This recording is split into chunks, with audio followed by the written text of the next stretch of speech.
교재 4쪽에 그 양도로 보지 않는 경우라고 있습니다. 이것은 부동산을 거래할 때 위형상으로 볼 때는 양도소득세, 과세, 양도소득세를 내야 될 것처럼 보이지만 사실상은 양도가 아니기 때문에 세무서에 신고할 것도 없고요.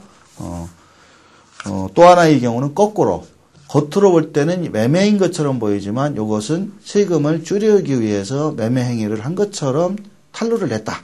부당행위를 했다. 그래가지고 오히려 증여세로 더 세금을 투들이는 경우, 이런 경우의 수들이 있습니다. 그러니까 좋은 것만이 있는 것이 아니라 오히려 후자 쪽에 가까운 거. 여러분들이 양도세를 적게 내기 위해서 어떤 방법을 했는데 그것이 오히려 증여세로 세금이 더 나오더라. 이런 경우의 수들이 있습니다.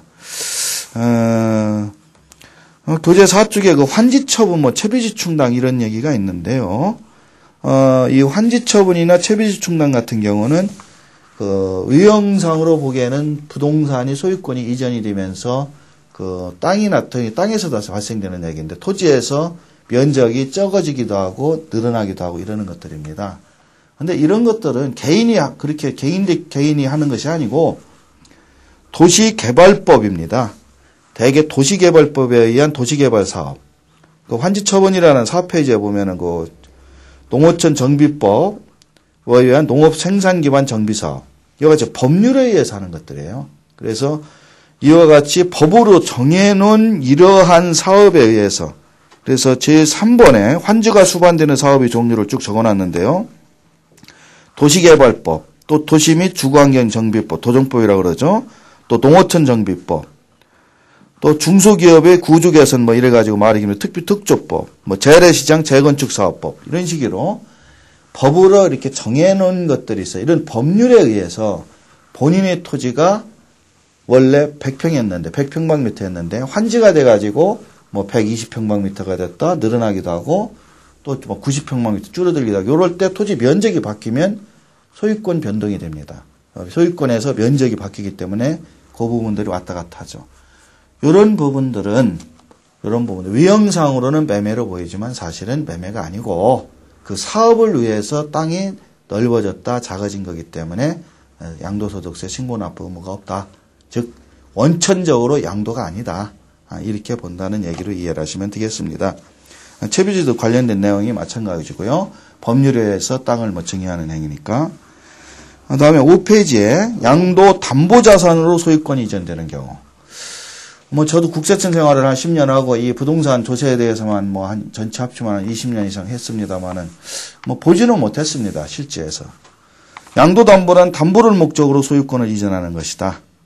이거는 뭐냐면 우리가 채권 채무 돈을 빌릴 때 담보를 제공하지 않습니까? 근데 담보를 제공할 때에 일반적으로 부동산 담보를 제공을 하죠. 그럼 부동산 담보를 제공하면은 저당권 설정을 하지 않습니까? 근데 어떤 분들 지금 교재에 있는 것처럼 갑과 을이 금전대여를 하면서 담보를 제공을 하는데 이 담보를 어떤 조건으로 제공을 하냐면 단순히 부동산 등기부 등본의 을구에다가 근저당이나 가압류나 이런 것을 하는 게 아니라 아예 소유권을 남겨라. 소유권을 남겨라. 그 대신 내가 당신한테 10억을 빌려줬는데 2년 이내에 그 돈을 다 갚으면 다시 소유권을 당신한테 준다. 이런 조건이에요. 그러니까 담보물건으로 잡는데 아예 소유권을 아예 남겨서 잡는다는 거죠. 그래서 그런 경우는 그렇게 드물죠. 그렇게 드문데 이런 물건을 양도담보자산 이렇게 얘기를 합니다. 그러니까 담보자산으로 주는데 단순히 채권관계를 남기는 게 아니라 소유권 자체를 남겨주는 그런 특별한 양도담보자산인데요.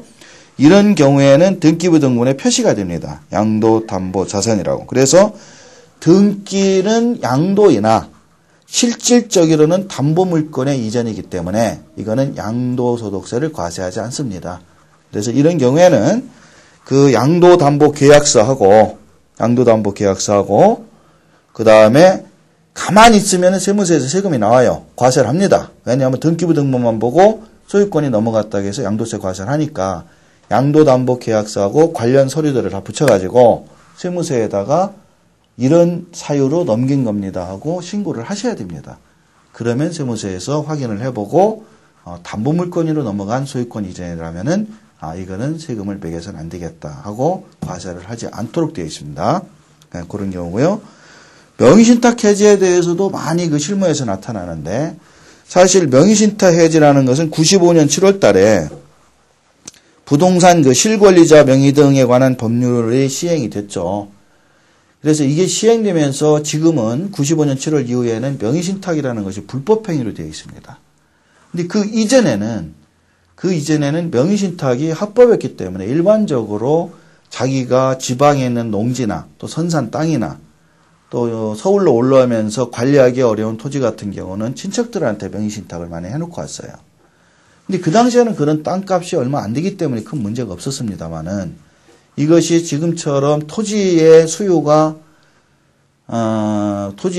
공급 논리가 바뀌면서 엄청나게 많이 뛰어요. 개발이 되고 수용이 되고 이러면서 그러다 보니까 10년, 20년 맡겨놨는데 지금 와서 다른 사람 이름으로 해놓은 것을 내가 죽게 되면은 또 상속의 문제도 있고 그래서 다시 돌려받고자 하는 경우가 많습니다. 그러니까 당사자 입장에서는 원래부터 내 땅이에요. 그것을 돌려받는데 이게 땅값의 차이가 엄청나게 폭등이 돼 있다 이거죠.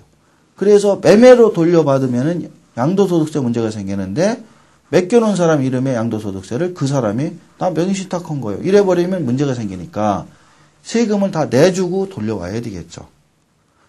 이게 싫다는 겁니다. 어떤 분들은 원래 내 땅인데 왜 내가 이거를 매매로 양도소득세를 내고 가져와야 되느냐 이래가지고 불만을 하시는 분들이 있는데요.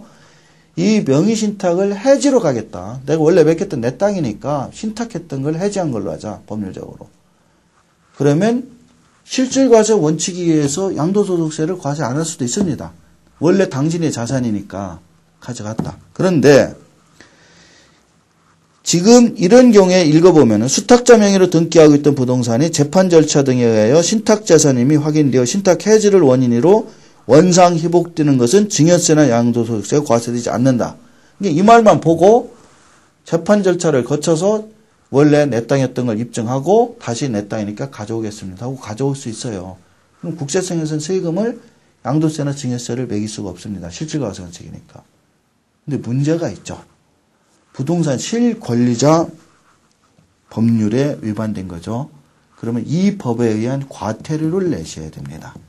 근데 이 과태료가 일반적으로 양도세 계산하는 거에 2배 이상을 더 내셔야 된다는 거죠. 그러니까 있는 그대로 본인은 입증을 해서 나는 억울하게 내 땅 내가 찾아오는 거니까 시비 걸지 말라. 이러려면 95년 7월 이전에 했어야 됩니다. 지금은 이 실권리자 명의법률에 의거해서 그 부분이 불법으로 당신이 명의신탁 해지로 가져온 거다 해서 과징금을 물게 되면 그 금액이 양도소득세 과세보다는 더 많다는 점을 간과해서는 안 됩니다. 그러니까 반드시 사전에 그 두 가지 경우의 수를 다 고려해 보시고 세액계산도 따져보시고 판단을 해서 하셔야지 본인의 땅을 물론 그 배우자나 종종간에 있었던 것은 종종토지 이런 것들은 저희들은 규정도 있으니까 그런 토지라면 상관없지만 완전히 타인한테 맡겨놨던 것을 찾아올 때는 꼭 조심하셔야 됩니다. 그다음 매매 원인무효로 찾아오는 것은 당연히 양도로 보지 않죠. 당초부터 잘못된 거는. 그런데 문제는 일선 세무서에서는 매매 원인무효라는 말 한마디로 봐주는 것은 없고요. 판사의 판결문을 가져오셔야 됩니다. 그래서 법정에서 판결부든 판결문상에 매매 원인무효라는 말이 찍혀 있어야만 비과세 양도로 보지 않채 본인들끼리 쓴 계약서나 이런 거 가지고는 해주지는 않습니다. 그 다음에 2-5 재산분할 청구권인데요. 부부지간에 재산을 공동으로 소유하고 있다가 이혼하면서 이거는 내 거니까 내 집이니까 내 재산 분할 청구권에 의해서 내 이름으로 소유권을 찾아왔다. 그것도 원래부터 본인의 재산이었던 거니까 일종의 명의신탁 해놓은 거예요. 남편 명의로. 부부지간에는 그런 부분을 인정을 해주기 때문에 당연히 양도세를 과세하면 안 됩니다. 그러나 위자료로 예를 들어 남편의 것인데 남편이 벌어서 남편 명으로 되어 있던 것인데 이혼하면서 아내한테 내가 당신 5억을 줘야 되는데 현금이 없으니 내가 가지고 있는 내 재산인 이 집을 당신 명으로 주었어. 이거는 양도예요. 유상이전이에요. 그래서 매매로 양도소득세 과세가 된다는 점. 그 다음에 공유물 분할이라는 얘기 있는데, 공유물 분할이라는 것은 어떤 토지를 예를 들어서 5명이 친구끼리 샀습니다. 그런데 이 토지가 한 필지예요. 분할을 하기가 좀 어려워가지고 처음에 사서 5명이 공유 지분으로 가지고 있으면 어느 지역이 어느 사람 건지를 모르겠죠. 그래서 이렇게 가지고 있다가 특정 시점에 야, 이 땅을 각각 분할해서 어떤 사람은 집 짓고 싶으면 집 짓고 어떤 사람은 팔고 싶으면 팔고 그렇게 하자. 그렇게 해서 똑같이 5분의 1씩 분할을 해서 필지별로 나눠 가졌다 이런 얘기죠. 그러면 등기부 등본상에서는 소유권 변동사항이 생기지만 이거는 원래부터 자기 땅이었던 것을 금을 그어서 이제 가져간다는 의미인 거지 공유물이었던 것이 개인 땅으로 바뀐다는 의미이기 때문에 이거는 유상이전은 아니라고 보는 거죠. 그래서 이런 경우에는 비과세가 양도가 아닙니다. 근데 공유물을 분할하면서 면적이 틀려질 수 있어요. 원래 똑같이 20%씩 5명이 가지고 있었는데 분할을 하다 보니까 어떤 사람한테는 30%가 가고 어떤 사람은 10%가 됐더라. 그러면 30%가 된 사람은 10%를 더 가져왔잖아요. 그러니까 또 10%가 된 사람은 원래 20%가 지 지분인데 10%가 더 떨어져 나갔잖아요. 그럼 실제로 대금이 오고 가지를 안 했어도 그 10% 지분에 대해서는 평가를 해서 매매를 한 걸로 간주를 해서 세금이 나옵니다. 그러니까 공유물 분할할 때 그 면적 지분과 지분 이것을 잘 보셔야 되고요. 그 다음에 토지거래 허가 부분인데요. 토지거래 허가 지역에서 토지를 매매하실 때 실제로 잔금을 다 치렀다 하더라도 허가를 받지 못하면 무효가 됩니다. 그래서 토지거래 허가 지역에서는 세법상 잔금을 청산하면 양도일이지만 허가를 못 받는 경우에는 그게 다 무효가 돼서 소용이 없어요. 그래서 양도소득세를 냈다가도 허가가 안 나서 취소가 돼버리면 그 세금을 다 환급받을 수 있다는 얘기입니다. 그 다음에 경락받는 경우에는 본인이 경락받는 경우에는 이것도 양도로 보지 않는다는 얘기를 했고요. 소유권 이전 등기 전에 어음이 부들어나서 당초 계약이 해지되는 경우 당연한 얘기죠. 대금을 현금으로 안 주고 어음으로 줬는데 어음이 부도났다. 그럼 돈이 안 들어온 거 아닙니까? 그래서 당초 원인 모유가 되기 때문에 양도로 보질 않습니다. 그 다음에 2-10인데요. 2-10은 요게 교재가 좀 7페이지에 있는 거죠. 좀 잘못 좀 편집이 됐습니다. 좀 죄송하게 됐는데요. 2-10 1번과 2번에 보면은 내용은 상관이 없는데 그 도표가 바뀌어야 되는데 잘못 들어갔어요. 그래서 위에 있는 도표를 아래에다 놓고 아래에 있는 도표를 위로 끌어다 놓고 생각하시기 바랍니다. 요거는 판서를 그림을 그려가면서 하겠습니다. 배우자 또는 직계 존비속에게 양도한 자산의 증여 추정. 아래의 도표를 가지고 하셔야 되는데요. 부라고 했습니다. 아버지가 자식한테 아까 얘기한 경우네요. 아버지가 자식한테 매매를 했다. 이럴 때 돈을 주고 사고 팔았다고 매매라고 주장을 하더라도 이거는 국세청에서 증여로 추정하겠다. 이 얘기입니다. 아까 얘기한 거죠. 그래서 증여로 간주를 해서 증여세를 내겠다. 부담부 증여와 관련됐던 얘기입니다. 그래서 이 부분은 이렇게 이해를 하시고요. 2번은 특수관계자가 개입된 양도시의 증여 추정인데요. 도표는 그 아래 거를 보지 말고 위 거를 보시기 바랍니다. 아버지가 있습니다. 근데 아버지가 자식한테 직접 주면은 세무서가 증여로 과세를 하니까 어떻게 주냐면 좀 친척이 있다고 합시다. 어떤 친척한테 이거를 양도로 줍니다. 친척한테는 직계존비속이 아니니까 매매가 이루어져요. 또 친척 간에는 서로 사고 팔 수가 있겠죠. 그래서 아들한테, 친척한테 양도로 주면서 아버지는 양도소득세를 냅니다. 자식한테 주고 싶은데 자식한테 직접 주면 안 되니까. 그래 놨다가 물론 등기비는 더 들겠지만 친척이 가지고 있다가 자식한테 이 자는 이분의 자네. 그러면 친척과 이분의 관계는 타인 관계거든요. 직계존비속이 아니니까 이게 또 양도입니다. 그래서 이분도 양도소득세를 냅니다. 물론 양도가 2번 이루어졌어요. 그래도 이 두 번의 양도세를 계산했더니 직접 증여세보다는 이게 더 적더라. 그런 경우도 생겨요.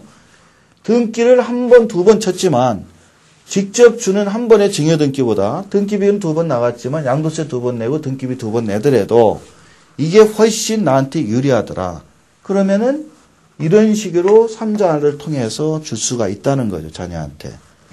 그래서 세법에서는 뭐라고 했냐면 두 사람의 관계가 특수관계자냐. 특수관계자는 교재에 보면은 이제 별도로 그 자음장 넘기시면 쭉 써놨어요.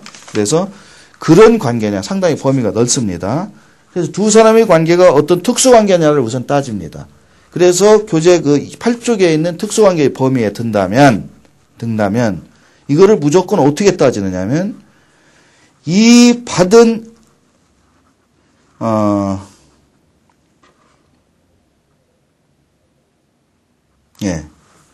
요 받은 특수관계자가 요 친척이 물론 요 두 사람 간의 관계는 그 다음 페이지는 특수관계냐 아니냐 따져보라고 그랬어요. 그 조건에 해당된다면 받아가지고 이 사람이 자식한테 준 기간이 이 사람의 자녀한테 준 기간이 3년 이내라네. 이건 5년이 아니에요. 3년입니다. 3년 이내에 줘가지고 이 자녀가 가져갔다면 이렇게 한 기간을 다 무시해버리고 다이렉트로 증여한 걸로 보겠다는 겁니다. 그래서 증여세를 과세하겠다는 거죠. 기존에 이런 것들은 다 무시하니까 다 돌려주겠죠. 환급입니다. 다 돌려주고 등기야 자기가 알아서 이렇게 한 거니까 등기비는 본인 국세청에 돌려줄 리는 없고 등기비는 등기비대로 물고 아버지가 자식한테 증여한 걸로 간주해서 증여세를 세무서가 다시 과세를 하겠다는 겁니다. 그래서 이 증여세가 물론 이 두 개의 양도세보다는 많아야 과세 실익이 있겠죠. 예를 들어 이 증여세를 계산했더니 두 개의 양도세보다 적더라. 그러면은 양도세 돌려주고 증여세 과세해봤자 오히려 더 손해 아닙니까? 그런 경우는 하지를 않습니다. 부당행위라고 해가지고. 그래서 현재의 이 규정은 증여로 추정되는 경우에는 양도소득세가 과세되지 않고 증여세가 과세된다. 증여로 추정된다면 양도자인 아버지에게 양도소득세를 과세하지 않고 양수자인 자녀에게 증여세를 과세한다. 그러니까 양도소득세를 냈다면 돌려주겠죠. 그러니까 3년 이내에 특수관계자가 가지고 있다가 돌려주면 이렇게 해서 증여세를 한다는 건데 그 동그라미 두 번째를 보면 그러나 양도자가 부담한 양도소득세가 수증자가 부담한 증여세보다 많은 경우에는 증여 추정을 하지 않는다. 즉 두 개의 양도세를 비교했더니 이 증여세보다는 이게 더 많더라. 그럼 많이 냈으니까 그럼 가만히 있겠다. 이런 비교 계산 제도가 도입되어 있어요. 그래서 3년 이내에 양도하면은 된다는 거예요. 이건 5년이 아니에요. 그리고 상증법상 문제이기 때문에 특수관계자가 개입된 경우에는 이와 같이 한다는 얘기를 좀 기억하시고요. 2-11도 그와 같은 이치인데요. 특수관계자에게 이 특수관계자라는 소득세법상 범위는 그 8페이지 위쪽에 있으니까 참고하시고 특수관계자에게 증여한 후 양도로 양도세 부당행위 계산이 적용. 요거는 양도소득세에 대한 소득세를 부당하게 감소시키기 위해요. 특수관계자에게 자산을 증여한 후 그 자산을 증여받은 자가 증여일부터 5년 이내에 다시 타인에게 양도하는 경우에는 증여자가 그 자산을 직접 양도한 것으로 본다. 이거는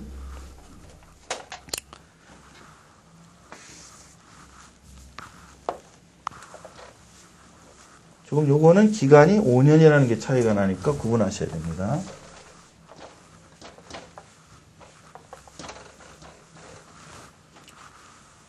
갑이 있습니다. 근데 갑에 지금 여기에서 얘기하는 특수관계자는 갑이 얘기하는 특수관계자는 이 소득세법에서 얘기하는 특수관계자니까 그 위에 있는 범위에 해당되고요.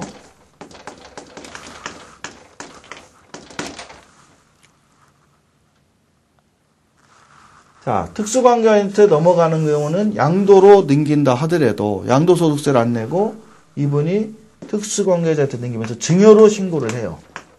증여는 무상이자니까 가능하겠죠. 그래서 증여로 넘겨가지고 신고를 합니다. 증여로 신고를 하고 특수관계자는 이거를 타인한테 전혀 상관이 없는 사람한테 5년 이내에 당연히 양도가 됩니다. 5년 이내에 양도를 합니다. 그럼 이런 행위를 왜 하느냐? 갑이 따져봐요. 자기가 가지고 있는 부동산을 타인한테 만약에 내가 직접 양도를 해서 판다. 타인한테. 직접 양도를 내서 팔려고 보니까 세금이 상당히 많이 나오더라. 예를 들어 계산을 해보니까 이게 5억이 나오더라. 근데 내가 가지고 있는 이 재산을 증여로 남겼다가 이렇게 팔면은 오히려 이 두 개 증여세하고 이 양도소득세가 오히려 한 4억밖에 안 나오더라. 그런 경우가 없을 것 같지만 가끔가다 생깁니다. 그래서 이와 같이 증여와 양도를 통해서 낸 이 세금이 이거보다 예를 들어 적게 내는 경우라면 이렇게 머리를 써서 넘길 수가 있겠죠. 그래서 이런 경우의 수가 생기면 직접 양도한 양도세 계산해서 이 세금을 이 두 개 낸 것보다 많다면 이걸로 물리겠다는 뜻이고요.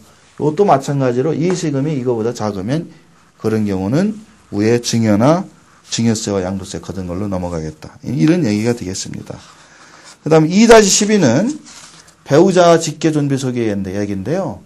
아들이나 직계존비속, 아들한테 증여를 했다가 아들이 그 증여받은 자산을 5년 이내에 누구한테 팔았다. 그러면 아들이 팔은 증여세를 계산을 안 하고 직접 아버지가 양도소득세를 계산해서 내는 논리인데요. 이거는 현장에서 많이 생깁니다. 아버지가 가지고 있는 걸 자식한테 넘길 때 양도를 인정 안 한다고 그러니까 증여로 넘겨야 되겠죠. 증여로 넘겨받은 아들이 타인한테 다시 양도로 팔겠죠. 그러면 요 세금을 계산해 보면 얼마 안 나올 수가 있어요. 요 세금이 100밖에 안 나오더라. 그리고 증여로 넘길 때 자식이 또 세금을 내겠죠. 그리고 요 세금도 계산하니까 100밖에 안 나오더라. 그럼 자기 입장에서는 100, 200이면은 타인한테 넘어가면 된다. 근데 이 부분은 자식이 타인한테 넘길 때 5년 이내에 양도를 한다면 무조건적으로 이렇게 봐라. 이거는 비교하는 게 아니에요. 지금까지 설명드린 특수관계자한테 넘어갔다 왔다 갔다 뭐 이랬을 때는 기존에 낸 세금과 뭐 의지한 세금과 비교해서 많은 것으로 내고 뭐 이렇게 됐는데 이 배우자 직계존비속 간의 거래는 이게 100이더라. 이게 100이 됐든 얼마가 됐든 5년 이내에 넘기면 무조건 이렇게 한다. 무조건. 이 얘기는 뭐냐? 계산했더니 이게 150밖에 안 나오더라. 그럼 이거 100이니까 이렇게 내 계산하면 200을 받아가니까 더 많은데 이렇게 걷어가면 150밖에 안 되잖아요. 50 덜 걷어가잖아요. 그러더라도 이렇게 해라는 얘기입니다. 그래서 2-12는 일반적인 비교계산의 개념이 아니에요. 증여받은 직계존비속이 무조건 5년 이내에 양도하면 이 중간을 그냥 무시하겠다는 얘기입니다. 그것이 옛날에는 직계존비속만 인정했는데 지금은 배우자, 옛날에는 배우자끼리만 인정했어요.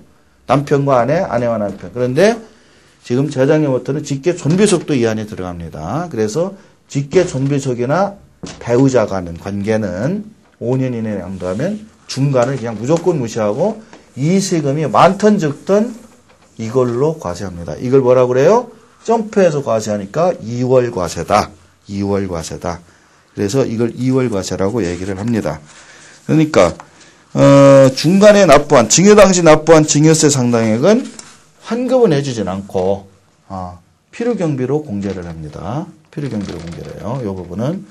그래서 이거를 비교 계산하는 분들이 가끔 있는데 착각하시지 말고요. 이거는 무조건적으로 위에 있는 걸로 계산한다. 그렇게 생각하시면 되겠습니다.